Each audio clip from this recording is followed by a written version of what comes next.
questions. General, there's been quite a bit of talk and speculation recently about the health of Kim Jong-il.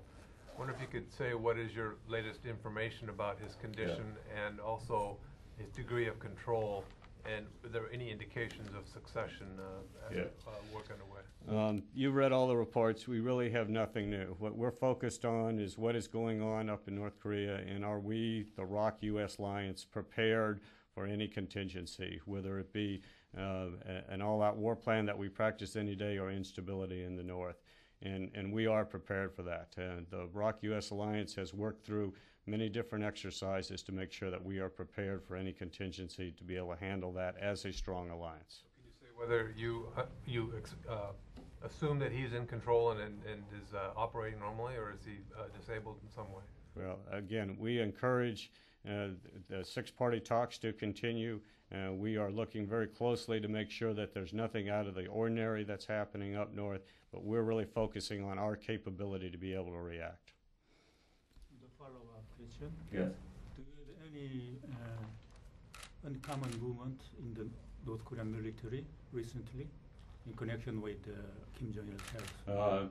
Again, we are prepared for any reaction up north, anything up north, and we have not seen anything out of the normal. Although I will say that we want to make sure that what he agreed to in the six-party talks, he is actually accomplishing.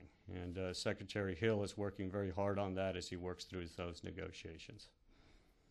And what's your read on that? I mean, are they following through on the commitments they've made? I mean, they've made noises, taken steps towards restarting their reprocessing program?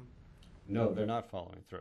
And that's why Secretary Hill went back and had more negotiations with them and has continued to try to work that process as hard as possible. What do you take as in your analysis, read of North Korea, the most likely scenario when Kim Jong-il passes from the scene, whether it be imminent or whether it be down the road? Is it, a relatively smooth transition like happened with his father, or is it instability in the north? All I can say is we're prepared for all contingencies. I can't speculate as to what is going to happen there. And we've looked at all the different possible contingencies of what both we and the Republic of Korea would do. We would hope it would be a peaceful transition to a government that is much more open and representative, that is willing to take care of their people. That's what we would hope for. But we, as the military, have to be prepared for any contingency, and we're working with that very hard. Yes, sir. On the OPCON transfer, the Conservative Party that was in opposition until about a year ago had at the time questioned the wisdom of the timetable, thinking it was too early. And now that they're in power, there are people in that government who still have suggested that 2012 is too early. What are you hearing, and what is your position on that timeline? Well, let me comment not so much on what I'm hearing, but what I have seen. During this last exercise in August, as I talked about in my opening statement, All-Chief Freedom Guardian, we, the U.S. and the Koreans, stood up the new headquarters that will be in place after OPCON transfer, all the way down through the line. And we worked the scenario just as it will be done after OPCON transfer, with the ROK chairman and General Kim being responsible for making the warfighting decisions, and me as a Corps Comm commander in a supporting role, providing forces and supporting what he needed in the warfight. It went extremely well.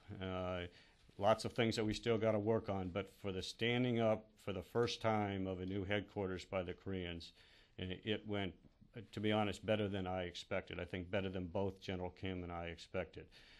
They did a lot of work prior to the exercise to make sure that their headquarters were stood up. So that's point one. It's demonstrated in my mind that that the headquarters is capable, and that over the next 3.5 years we will be more than ready to do that. That's point one. Point two is we are working very closely with them, with the Koreans, to develop what the plan will be after OPCON transfer. It's going to be a bilateral plan that each one of the components have worked through between our U.S. components and their ROK components and my headquarters and General Kim's. We are working through the initial drafts of that plan. Our goal is to have that completed in enough time to exercise it in the next UFG next summer. And then once we're comfortable and make the final changes on that, then we'll start taking it to both governments to get approved along those lines. So we're working through that. The systems, we're working hard to be able to make sure the command and control systems are in places and the processes are in places for the new headquarters to go through. And again, I was very encouraged on UFG. Then the last point I'll make on it is, in the 4 months I've been there, I've been out to see many different Korean units out there, from the 3rd ROK Army all the way down to some of the smaller units, Special Forces, and some of the others. I am very impressed with both the capabilities within the units and the leadership within the units. This military is very professional. They follow what we do as far as doing exercises, then doing lessons learned, and then coming up with very specific tasks on how they are going to correct lessons learned. It's not the military of many years ago where you would always get a very straight standard answer, very scripted type of thing. It's not that way now. It is a professional military that is proud of the fact that they are responsible for the defense of their country and are becoming to take the leadership of that for a country that's the 13th richest country in the world. It's the right thing to do. They are capable of doing it, and I'm confident they'll be ready by 2012. Yes, ma'am. Yes, could you tell me, sir, what is the status of the normalization effort? I know infrastructure has to be built to the south. What are the other steps that are that have to take place, and when do you foresee that could actually occur? Thank you.